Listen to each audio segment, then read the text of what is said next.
আরেকটা হলো মাদ্রাসার আদব, কিতাবের আদব। কিতাবের আদবটা আমরা অনেকে মূল্যায়ন করি না, এটা কিন্তু জরুরি। থানভী রহমতুল্লাহ আলাইহি শুধু একটা কিতাবই লেখছে কিতাবের আদব সম্পর্কে, কিতাব কিভাবে রাখতে হবে। সবার উপরে থাকবে কোরআন, এরপরে হাদিস, এরপরে ফিকহের কিতাব, এরপরে বাংলা, মানে এইভাবে একটা ধারাবাহিক। না, আমরা এটা গুরুত্ব দিই না, দেখা যায় একটার উপরে আরেকটা রেখে দিচ্ছি না, এটাও গুরুত্ব দেওয়া। থানভী রহমতুল্লাহ আলাইহি লেখছেন শুধু কিতাবের আদবের কারণেও মেধাহীন একটা ছেলেকেও আল্লাহ ইলম দান করলেন, কিতাবের আদব রক্ষা করার। তো এই জন্য কিতাবের আদব এগুলো হলো আভ্যন্তরীণ উপকরণ। সর্বশেষ ছাত্র যারা আছে এখানে,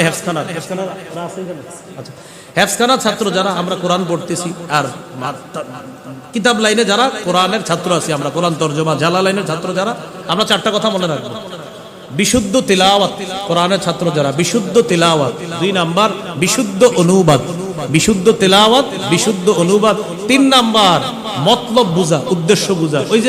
ওই নারীর মতো হয়েও না যে নারী রশি পাকানোর পর আবার টুকরা টুকরা করে ফেলে, এখানে কি উদ্দেশ্য, কি মতলব, এই মতলব বোঝার চেষ্টা করা, এটা বোঝার চেষ্টা করা। তাহলে এখানে কোরআনের ছাত্র যারা আছি বিশুদ্ধ তিলাওয়াত, বিশুদ্ধ অনুবাদ আর মতলব বোঝার চেষ্টা করা। আর 4 নাম্বার কোরআনের আদেশগুলা আমল করার চেষ্টা করা, নিষেধগুলা থেকে বাঁচার চেষ্টা করা। কোরআনের আদেশগুলা বাস্তবায়নের চেষ্টা করা আর নিষেধগুলা থেকে বেঁচে থাকার চেষ্টা, অর্থাৎ আদেশ নিষেধগুলা মানা। এ হলো কোরআনের ছাত্রদের প্রতি কথা। সর্বশেষ কথা, এখানে আমরা যারা পড়াশোনা করতেছি আমাদের উদ্দেশ্য যেন কারো সাথে বহস তর্ক করে জিতা, এই উদ্দেশ্য যেন না হয়। মানে কথার কথা আপনার যে হুজুর তাহলে বহস কি হবে, না হতে পারে বহস, এটা হলো উস্তাদদের পরামর্শে বহস হবে, কিন্তু আমার মনে এটা যেন না থাকে ওরে আমি একটা শিক্ষা দিন, এরকম যেন নিয়ত না হয়।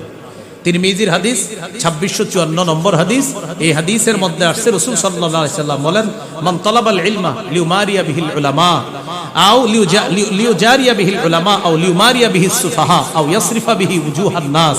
যে ব্যক্তি এই নিয়তে ইলম অন্বেষণ করে যে আলেমদের সাথে তর্ক করবে, আলেমদের সাথে তর্ক করার জন্য ইলম অন্বেষণ করে, মনে করেন আমি আলেমদের সাথে তর্ক করব, এই নিয়তে ইলম অন্বেষণ করে যদি কেউ, আর আও লিউমারিয়া বিহিস সুফাহা, জাহেলদের সাথে তর্ক বিতর্ক করবে, আও ইয়াসরিফা বিহি উজুহান নাস, আরেকটা হলো এই নিয়তে যে আমি মানুষকে আকৃষ্ট করব।